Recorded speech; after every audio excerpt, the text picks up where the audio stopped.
All right, I get asked about this a good bit. What's my setup? I get a lot of comments about it, and I've explained parts of that throughout a bunch of videos that I've done before, but I'm just gonna kind of try to go through this quick because I want to skate, and they'll probably be skating in this video. My buddy Johnny's probably gonna meet up.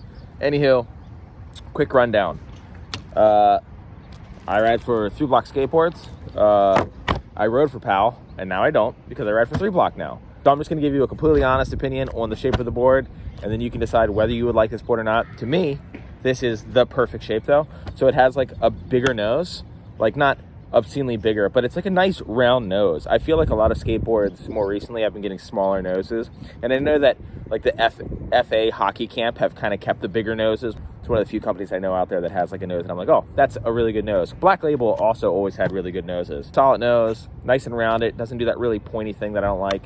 The perfect nose I think would be slightly squared off on the corners, which I've only had one board that was like that. Like not actually square, but slightly, but impossible to find. And then the tail is just a normal tail. It is not too big, it is not too small.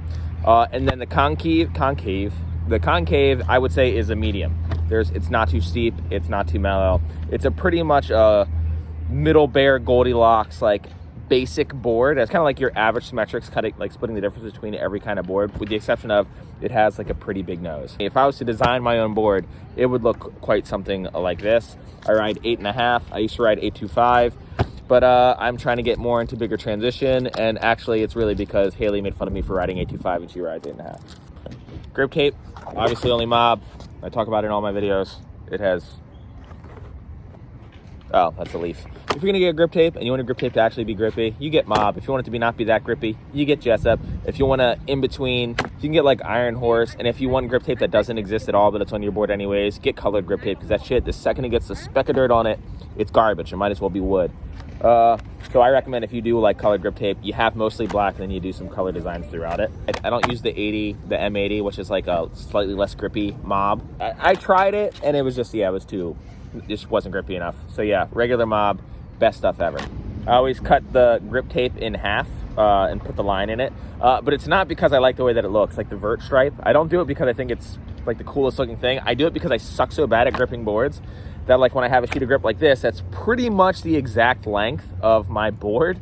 I like having a little bit of room to play, so I'll give it a gap in the middle, and then I don't have to be so exact when I put it down, because I'll start here, or I'll start in the middle, and then by the time I get to the edges, one of them's not the right distance. So if you have that problem too, in other words, if you're also like pathetic and have like terrible motor skills, maybe try doing that.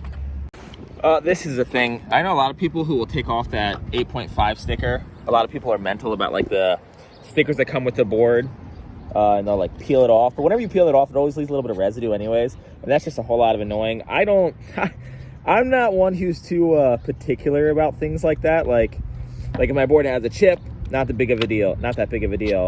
If you know my board has air bubbles, that's fine, because they eventually skate out anyways, and authentically I can't imagine a situation where I go to do a flip trick and the air bubble is so prominent, unless it's like completely ridiculous, where it would actually affect my flick. So yeah, I don't care about air bubbles. I just throw it on. I don't like roll it out or anything. I just throw the grip tape on and cut it.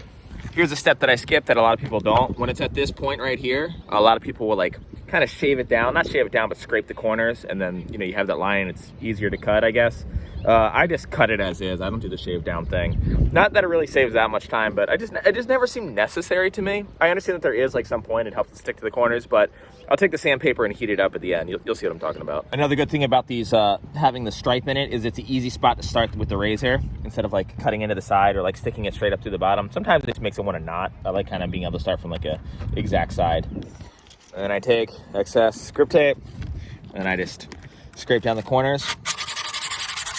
If you're ever wondering what the point of that is, it's so like when you scrape it down, it heats it up, it makes it stick to it better, and it also makes it so like your grip tape doesn't start coming up when you start skating it.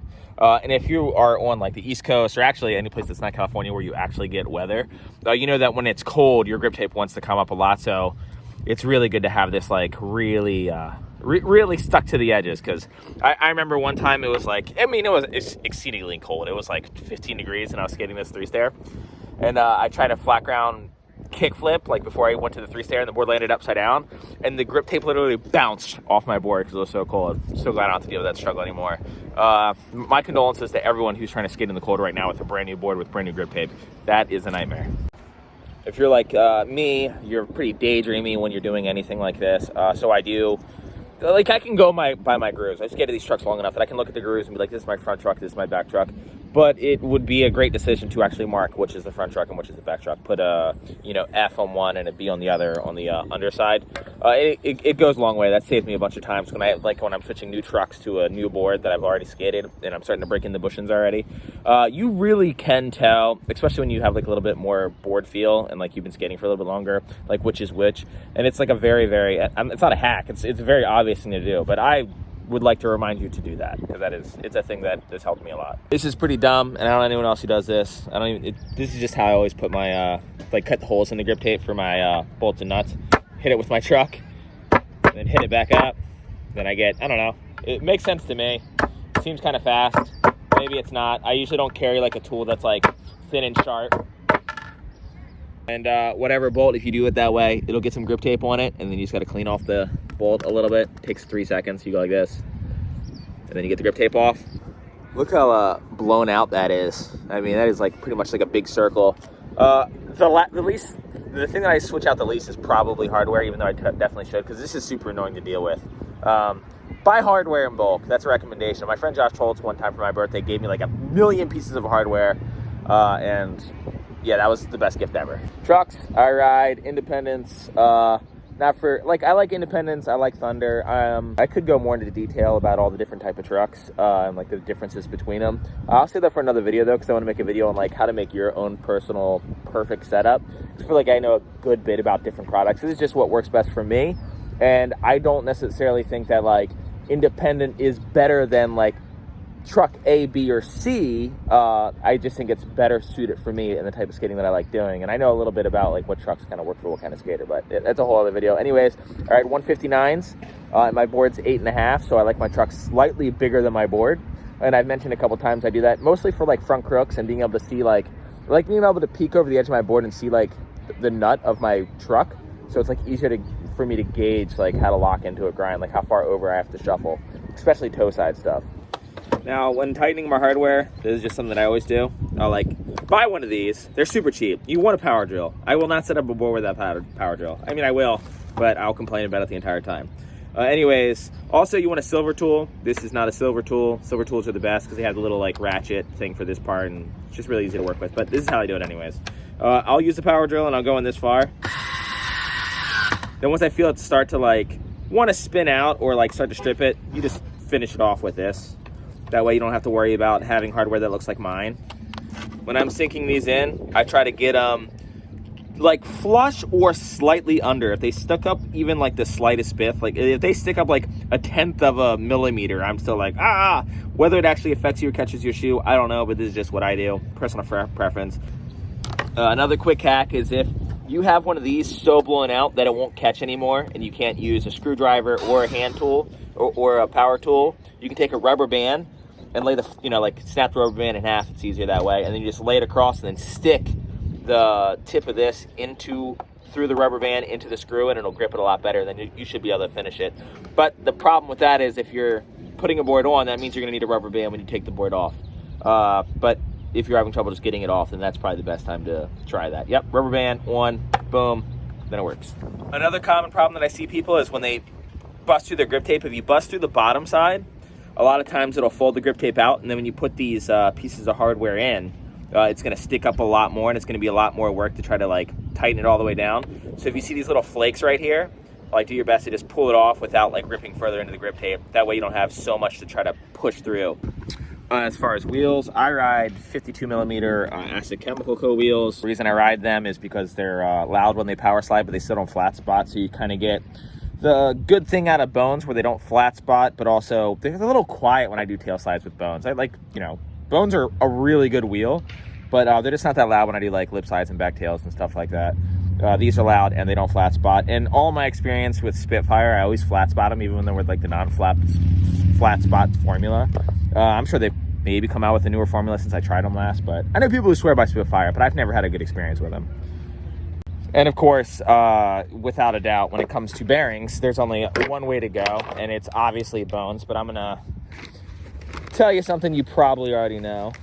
If you're gonna get bones, at least, like, they obviously like have other versions and stuff like that. At least you get the Bones Super Reds at the very least, because these are good enough that they're gonna last a while, and you can clean them off. The Bones Reds Blacks, they're good bearings, right? Like they'll last more than most other bearings, but in my experience, if you ever try to like clean them out or whatever, it's just, I don't know, they just don't last as long, and they also blow out a little bit easier. It's a decent bearing, but spend like extra couple bucks and at least get the Super Reds, get the Swiss if you really can, and if you're thinking to yourself, I can't justify spending like $50+ on bearings, they're gonna last a lot longer. Then again, if you're the kind of person who won't take the time to clean out your bearings, then just get the Black Bones Reds, because that's gonna last you longer. Since you're not going to clean it out anyways. But if you are the kind of person who's willing to do a little bit of maintenance on your bearings, the more expensive the bearing you get, the better it's going to be. And that will also bring us to the ceramics, which are like, the $100 and some bearings. I don't recommend getting them, even though they're like incredible bearings. I just don't feel like they really, unless you're really putting time on maintenance to the bearings.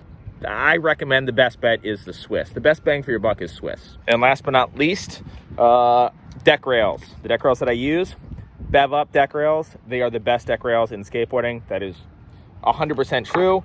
A way that I knew that they were probably gonna end up being good deck rails, because I've been riding the Bones ones for a while. I tried the Enjoy ones. I've tried all of them, Creature. But these are designed by someone who specifically skates deck rails. Bev Up, Nathan. So he put effort into designing a really good deck rail. What I do is I take his deck rails and I chop off the tips. Not too crazy with it. I just chop off a little bit just to avoid some wheel bite. But in all honesty, they are a good length when you come. I just like them to be a little bit shorter. And I put mine, people always ask me like where I put my deck rails, how far in. I go in a little further than most people. I'm like I think most people are like towards the edge. I'm like a little bit further in. I'm about like right here. And the reason is the more space you have between the deck rail and the edge, the easier it is to teeter it up into other grinds. It also makes you slide a little faster.